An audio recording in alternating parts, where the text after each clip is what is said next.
News eighteen ডিজিটালে আপনাদের প্রত্যেককে স্বাগত। আমি সান্নিক রয়েছি আপনাদের সঙ্গে। এই মুহূর্তে আমি রয়েছি ভবানী ভবনের ঠিক সামনে। ভবানী ভবন অর্থাৎ একদিকে রাজ্য পুলিশের হেডকোয়ার্টার এবং অবশ্যই সিআইডির কার্যালয়। এইখান থেকেই আজকে কিছুক্ষণ আগে অন্তত গত 1-1.5 মাস ধরে যে ক্রিমিনাল ইনভেস্টিগেশনের তথ্য চারদিকে প্রত্যেকের নজর ছিল, সেই একটা গুরুত্বপূর্ণ তদন্তের একটা গুরুত্বপূর্ণ আপডেট হয়েছে। আপনারা যারা এই আমার ক্যাপশন দেখেছেন তারা বুঝতেই পারছেন কার কথা বলছি। সুমিত রায় অর্থাৎ অভিষেক বন্দ্যোপাধ্যায়ের আত্মসহায়ক, তার হদিশ পেতে এতদিন পর্যন্ত তদন্তকারীদের কালঘাম ছুটে গিয়েছিল। সে কোথায়? সে পালিয়ে পালিয়ে বেড়াচ্ছিল, তার হদিশ পাওয়া যাচ্ছিল না। সেই সুমিত রায় আজকে হাজিরা দিলেন ভবানী ভবনে সিআইডির সামনে। প্রশ্ন একাধিক, মূলত তার ভবিষ্যৎ কি হতে চলেছে, তাহলে কি আজকে গ্রেফতার হবে নাকি গ্রেফতার হবে না, এই সমস্ত একাধিক প্রশ্ন। তবে ব্যাকগ্রাউন্ড আমরা নিয়ে একটু আলোচনা করি মূলত আজকের এই লাইভে। গত বৃহস্পতিবার সুপ্রিম কোর্টের তরফে আগাম জামিনের আবেদন মঞ্জুর করা হয়েছে এই সুমিত রায়। সুমিত রায় তিনি সুপ্রিম কোর্টে পৌঁছেছিলেন আগাম জামিনের আর্জি নিয়ে। সুপ্রিম কোর্টের তরফে সেই জামিনের আর্জি মঞ্জুর হয়েছে। তবে সেক্ষেত্রে একেবারে স্পষ্টত বলে দেওয়া হয়েছে যে এই জামিনের আর্জি মঞ্জুর করা হচ্ছে, তবে তদন্তে সহযোগিতা করতে হবে এবং তার যে বিরুদ্ধে যে অভিযোগ রয়েছে সেই অভিযোগগুলি খতিয়ে দেখে সুপ্রিম কোর্টের পর্যবেক্ষণ ছিল যে এই অভিযোগ অত্যন্ত গুরুতর রয়েছে তার বিরুদ্ধে, এবং তার বিরুদ্ধে যা যা অভিযোগ রয়েছে তা হিংশৈলের চূড়া মাত্র।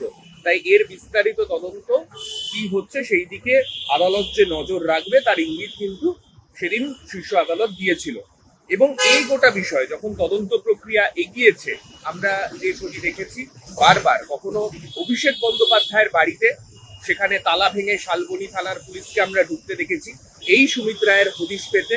আবার কখনো তদন্তকারীরা তাদের জন্য এই সুমিত রায়ের জন্য লুকআউট সার্কুলার পর্যন্ত জারি করেছেন, কিন্তু তা সত্ত্বেও এই সুমিত রায়ের খোঁজ মেলেনি। প্রশ্ন উঠেছে যে সুমিত রায় কোথায়, বা সে যদি তদন্তকারীদের মুখোমুখি হয় কি এমন তথ্য সামনে চলে আসতে পারে যে কারণে সুমিত রায়কে পুরোপুরি একেবারে অন্তরালে থাকতে হচ্ছে।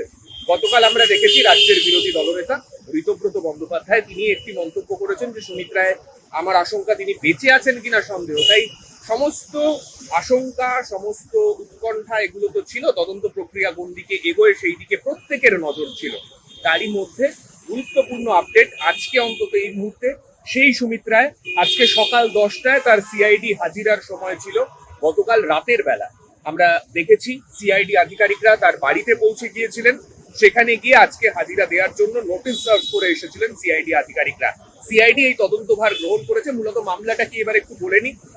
মূলত শালবনীতে একটি জমি কেলেঙ্কারি মামলা, জমি নিয়ে দুর্নীতি, সেই মামলায় তদন্ত প্রক্রিয়া শুরু হয়। এছাড়াও একাধিক তদন্ত তার বিরুদ্ধে সেখানে শুরু হয়েছিল, একাধিক মামলা রয়েছে তার সেখানে, যেখানে শালবনীতে সেই বিধানসভা কেন্দ্রে তৃণমূলের টিকিট কে পাবে সেই নিয়ে একাধিক ব্যক্তির থেকে কোটি কোটি টাকা তোলা হয়েছে বলে অভিযোগ সামনে এসেছে।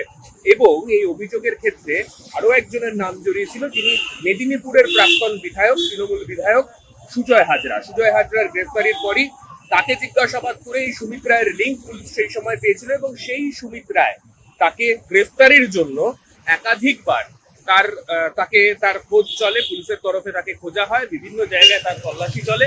অভিষেক বন্দ্যোপাধ্যায়ের বাড়িতেও তালা ভেঙে যে তল্লাশি চলেছে সেই ছবি আমরা দেখেছি। সেই পরিস্থিতিতে এবার সেই সুমিত রায় শেষমেশ এলেন সিআইডির হাজিরা দিতে। এবার প্রশ্ন এটাই যে সিআইডির হাজিরা দিতে সুমিত রায় যখন এলেন, সেই সুমিত রায়ের বিরুদ্ধে এবার কি পদক্ষেপ করে তদন্তকারীরা, তার বয়ান রেকর্ড তো হবে। তবে তাকে এই মামলায় অবশ্যই গ্রেফতার করা যাবে না তেমনটা একেবারেই স্পষ্ট, কেননা সুপ্রিম কোর্টের আগাম জামিনের যে নির্দেশ রয়েছে তাতে তাকে এই মুহূর্তে হয়তো গ্রেফতার করা যাবে না। তবে তদন্তে সে কতটা সহযোগিতা করে, তারপরে সিআইডি আধিকারিকরা তারা এই তদন্ত প্রক্রিয়া কোন দিকে নিয়ে যান, আদালতের সঙ্গেও বা কি কমিউনিকেশন হয়, সেই সমস্ত কিছুর দিকে আমাদের নজর থাকবে। সকাল 10টায় তাকে আজকে ডাকা হয়েছিল, 9:54-তে তিনি একেবারে যথা সময় বলা যায় তিনি চলে এসেছেন, কেননা এই আগাম জামিনের শর্তে একেবারে স্পষ্ট উল্লিখিত ছিল যে তদন্তে সহযোগিতা করতে হবে। তাই তদন্তে সহযোগিতা করতে আজকে সুমিত রায় তিনি এসে পৌঁছলেন ভবানী ভবনে সকাল 10:06 আগে তিনি ঢুকলেন ভেতরে। এখনো পর্যন্ত তার জিজ্ঞাসাবাদ পর্ব চলছে।